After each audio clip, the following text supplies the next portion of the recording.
Okay, so I've finally been able to book a lesson with one of my favorite teachers since I've been back from the Dominican. Now, I did get back a little while ago, and things have been kind of nonstop since then. It's been a pretty crazy summer. Sometimes I have summers that are really quiet, I hardly do anything, and then other times I have summers and it's like every weekend, every week, there's something going on. So this is one of those summers where I've just got things happening all the time. So, I was able to schedule a lesson with my favorite tutor. And of course, I was super, super, super, super stoked about telling him about how much Spanish I was able to use while I was in the Dominican. The full sentences that took very little effort for me to put together and use.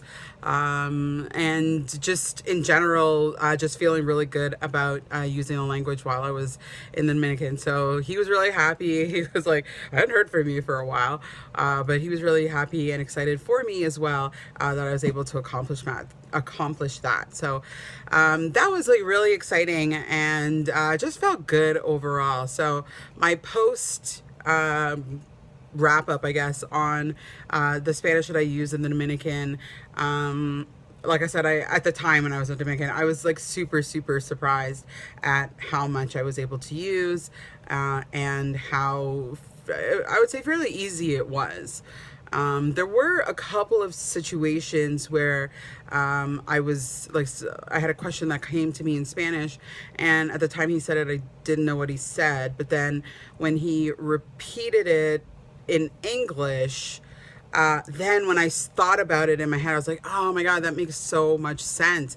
So we went to book like an excursion, and the first thing that he said was como ayudo. And I was like, what? Like, what are you talking about? And then he was like, how can I help you? And I was like, oh, like now I get it. Because and this is the problem.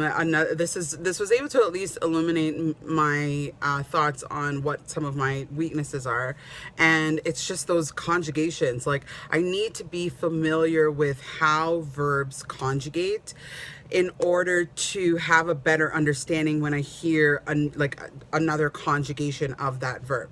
So it bothered me particularly because I know ayudar. I know the verb to help. So when he used the ayudó, which is the first person conjugation, it threw me off. I was like, it felt like it was a completely different word. And then when he said it in English, I was like, oh, that's what you're saying. I got it now. Like, I should have been able to get that. And that's clearly something that I need to work on. So unfortunately, with this summer shaping up to be as busy as it actually is, I'm not sure how many lessons I'll be able to get in after that, but all that will happen really is my credits will just keep piling up. And when I'm ready, then maybe I can book like a 2-hour session or something like that with one of my favorite tutors, or, do like a whole big chunk like I used to do. So that's kind of what I'm thinking. But we'll just play it by ear. I usually just kind of book a lot of my lessons last minute.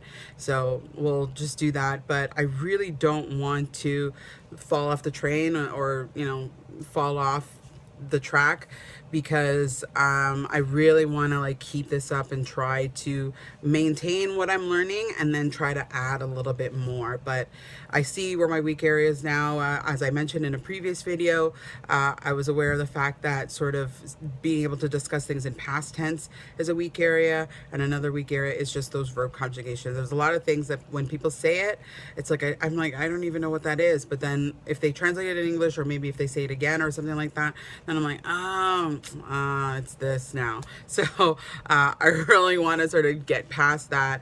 And I think once I'm able to sort of master those two things, it'll really propel me even that much further into the level of language that I'm able to use and feel comfortable with. So we'll see how it goes.